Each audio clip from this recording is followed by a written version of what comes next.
요한계시록은 예수 그리스도를 계시하는 책입니다. 그 안에 많은 상징과 사건들이 나오지만 중심 주제는 언제나 예수 그리스도십니다. 그래서 성경학자들은 요한계시록을 제5복음서라고 부르기도 합니다. 오늘 읽은 본문도 예수님이 어떤 분이신지를 우리에게 소개하고 있습니다. 차례대로 살펴보면서 함께 은혜를 받겠습니다. 첫째, 충성된 증인입니다.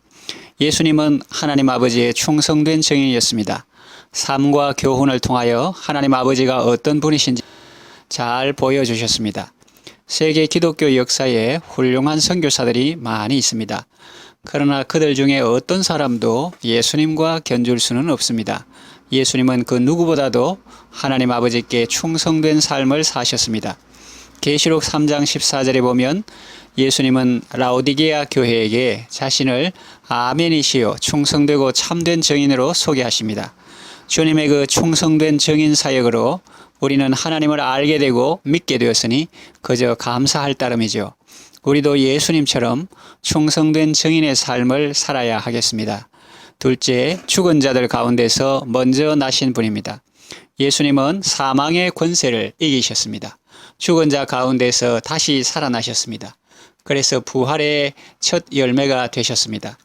그러므로 예수님을 믿는 우리도 예수님을 따라서 부활할 것입니다. 그리고 예수님은 사망과 음부의 열쇠를 가지신 분입니다. 사망의 문을 여시고 거기 갇힌 자를 자유케 하시는 분입니다. 셋째, 땅의 임금들의 머리가 되신 분입니다. 이 땅에 많은 임금들이 있습니다. 왕들이 있고 주들이 있습니다. 대통령이 있습니다. 예수님은 그들 모두의 머리가 되십니다. 왕들의 왕이 되시고 주들의 주가 되신 분입니다. 느헤미야는 바사제국의 왕도 다스리시는 하늘의 하나님, 긍휼을 베푸시는 주님께 기도했더니 하나님께서 그의 기도를 들으시고 왕의 마음을 움직여 주셨습니다. 그래서 그는 하나님의 은혜와 왕의 호의로 예루살렘 총독으로 가서 무너진 성벽을 재건하고 무너진 영적 질서도 다시 세울 수 있었습니다. 예수님은 이 세상에서 최고의 권세를 가지신 분이십니다. 이 영광스러운 주님을 섬기는 것이 우리에게는 기쁨이요 특권입니다. 넷째, 우리에게 은혜와 평강을 주시는 분입니다. 은혜와 평강은 아무나 줄 수 있는 것이 아닙니다. 하나님 앞에서 우리 죄 문제를 해결해 주신 분이 우리에게 참된 은혜를 주시고 평강을 주실 수 있습니다. 그 은혜와 평강은 세상이 알 수도 없고 줄 수도 없고 빼앗을 수도 없습니다. 지금도 예수님은 우리에게 은혜와 평강을 주십니다. 예수님의 은혜를 많이 받고 그 은혜 안에서 참된 평강을 누리시기 바랍니다. 다섯째, 우리를 사랑하사 그의 피로 우리 죄에서 우리를 해방하신 분입니다. 예수님은 자기 피값으로 우리를 속량하셨습니다. 죄의 값은 사망인데 예수님이 십자가에 피 흘려 죽으심으로 우리 죄값을 대신 지불하시고 마귀의 종로로 닫은 우리를 해방시켜 주셨습니다. 이 모든 일은 예수님께서 우리를 사랑하신 그 사랑 때문에 이루어진 일입니다. 여섯째, 그의 아버지 하나님을 위하여 우리를 나라와 제사장으로 삼으신 분입니다.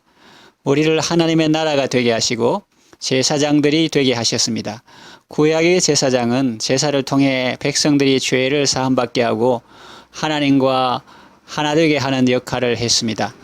신약의 제사장은 누구입니까? 바로 여러분들입니다. 모든 성도들이 다 제사장들입니다. 이것을 가리켜 만인 제사장이라고 합니다. 이것은 누구의 사상이라고 하기보다 성경에 나오는 것입니다. 베드로전서 2장 9절, 너희는 택하신 족속이요 왕같은 제사장들이요 거룩한 나라요 그의 소유가 된 백성이니 이는 너희를 어두운 데서 불러내어 그의 기이한 빛에 들어가게 하시니에 아름다운 덕을 선포하게 하려 하심이라 했습니다. 예수님은 우리를 구원하실 뿐만 아니라 우리에게 귀한 직책까지 맡겨주신 분입니다. 일곱째, 영광 중에 다시 오실 분입니다. 구름을 타고 오시리라고 했습니다. 구름은 하나님의 영광을 상징합니다.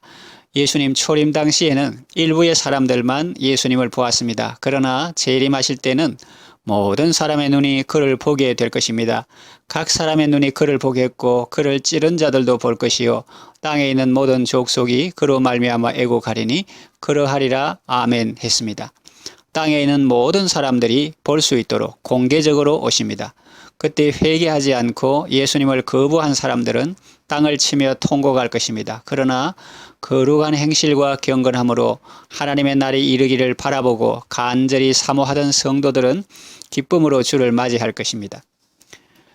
말씀을 정리 요약합니다. 우리는 성경을 읽을 때 그 속에서 예수님을 보아야 합니다. 요한계시록도 마찬가지입니다. 예수님이 어떤 분이신지를 보아야 합니다. 그리고 우리는 그분의 신부로서 합당한 삶을 살아야 합니다. 역사의 큰 그림을 보아야 합니다. 소탐하다가 대실하는 것은 어리석은 일입니다. 장가 들고 시집가고 집 사고 성공하는 것이 안 중요하다고 말할 수는 없습니다. 소중한 일상의 삶들입니다. 그러나 그 모든 일을 함에 있어서 언제나 주님을 염두에 두어야 합니다. 주님의 뜻 안에서 그 모든 일들을 해야 합니다. 노아 때 사람들은 하나님의 말씀을 무시하고 자기들이 좋아하는 대로 살다가 홍수가 왔을 때 다 수장되고 말았습니다. 우리의 과거와 현재와 미래는 예수님 없이는 생각할 수 없습니다. 예수님이 우리를 사랑하셔서 그의 피로 우리를 구속하셨고 예수님이 우리를 나라와 제사장으로 삼으셨고 지금도 하늘과 땅의 모든 권세로 우리와 함께 하시며 장차 영광 중에 다시 오실 것입니다. 이 하나님의 거대한 구원 계획 속에서 감사와 기쁨으로 주님을 바라보며 남은 구원을 이루시기 바랍니다. 기도합니다. 하나님 아버지, 저희들은 지금 광야와 같은 세상을 통과하고 있습니다. 그리고 지금은 종말의 때입니다. 사탄과 음부의 권세는 수없이 교회를 무너뜨리려 시도했지만 그때마다 주님의 교회는 더욱 견고하게 세워지고 힘차게 나아왔습니다. 내가 이 반석 위에 내 교회를 세우리니 음부의 권세가 이기지 못하리라 말씀하신 그대로입니다. 지금도 세계 곳곳에 크고 작은 많은 박해가 있습니다. 환난과 핍박 가운데 있는 성도들을 위로하시고 믿음으로 승리하게 하소서. 북한의 지하교회 성도들도 주님 바라보게 하시고 믿음으로 승리하게 하소서. 사도 요한을 통해서 계시의 말씀을 듣게 하시고 사랑과 은혜의 주님을 바라보게 하시니 감사합니다. 권세와 능력의 주님을 바라보게 하시니 감사합니다.